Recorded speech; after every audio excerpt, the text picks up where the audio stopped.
but also inflicts an additional super break damage. This might be a problem. How's it going, D-Gens? It's Quayver. Today, I wanted to talk about the new character, Firefly, but less specifically about her, since there's a million guides on her already, and more about what the future of the game looks like with an introduction of a character like her into the game. I don't have access to the creator server, but I've gone through like every video that's come out about it, and I am pretty well informed on the topic. So this is the B-roll from their official showcase. Don't mind it. I'm sure I'll get in a creator server eventually, right? But what I am worried about when it comes to the future of this game at this moment is the fact that Sam, Firefly, has this new specific mechanic that we thought would be Trailblazer specific to boost break teams.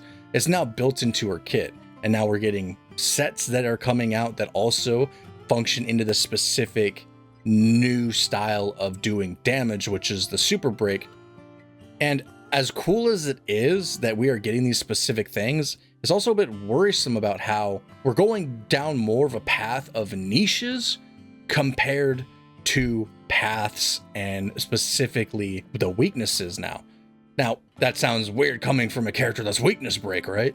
But the super break is what I wanted to talk about. That I have no problems with this character whatsoever up until you see that super break was built into their kit. And now I'm like, okay, we already had Acheron come out to where she needed two nihilities and then a survival character.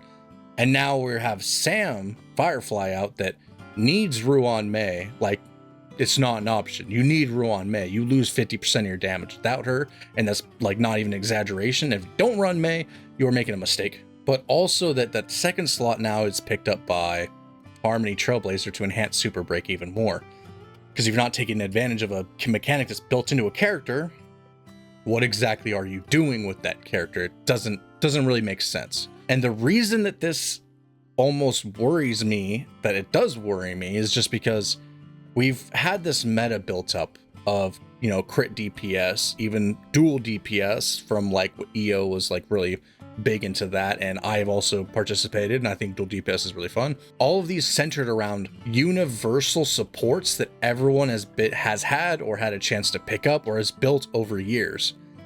And this is not really the problem of how the future is going to develop when it comes specifically to the characters they release, but to the characters they have already released. Simply put, it is a type of power creep unique to Honkai Star Rail. And power creep isn't necessarily a bad thing, but when the power creep becomes too heavy, it becomes very toxic. I'm going to use PGR as a great reference here, because PGR, they release new characters, you know, not as often as games like Honkai Star Rail, Genshin Impact, but when they do release a new character, it's huge and is very impactful.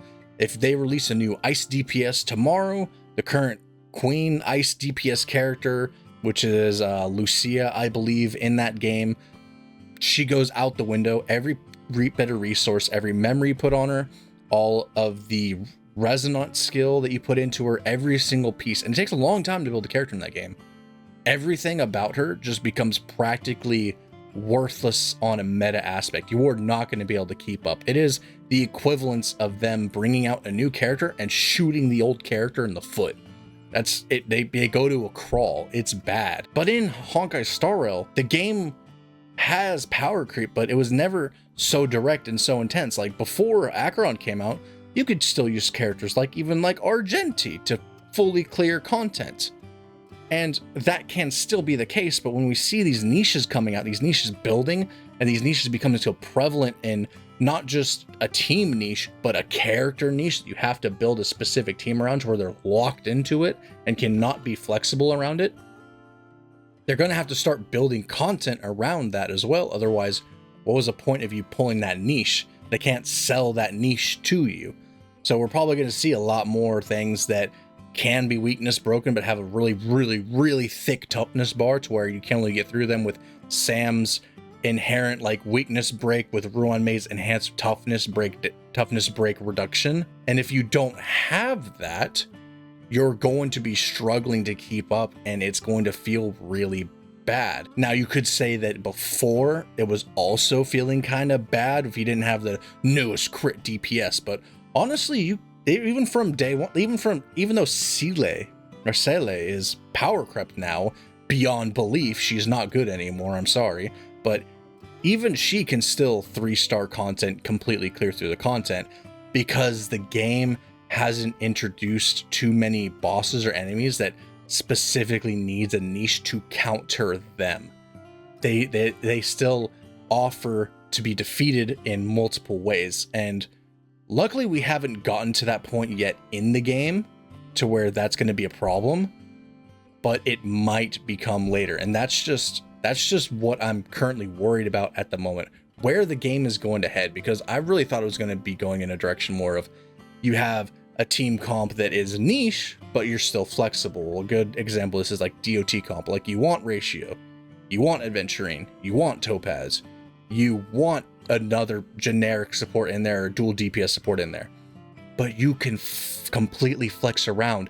There's no specific new follow-up type of mechanic built into just Dr. Ratio and then just Topaz as a support, to where you have to play them together all the time or they're both practically worthless. And that's the direction that this game might head, and that's the direction that I am afraid of, honestly, because if that happens, it's gonna not only diverge the community in a way of what you can do, but it's going to completely fragment how accounts look, because right now, even though, you know, your free to play account doesn't have every character, it's going to look different from another free to play player's account. It's going to be close enough to where you're still going to be able to clear all the content, and they could balance the game around having a universal type support, having a universal type DPS, and the universal type DPS and support goes specifically into the elements that they are weak to. But if they build a boss that can only be countered by someone like Sam, and you didn't pick up Boot Hill, you didn't pick up Sam because maybe you're a new player, you never got them, you didn't have enough pulls, you needed Ruan Mei, but you weren't able to get lucky, you missed the 50-50 on Sam, you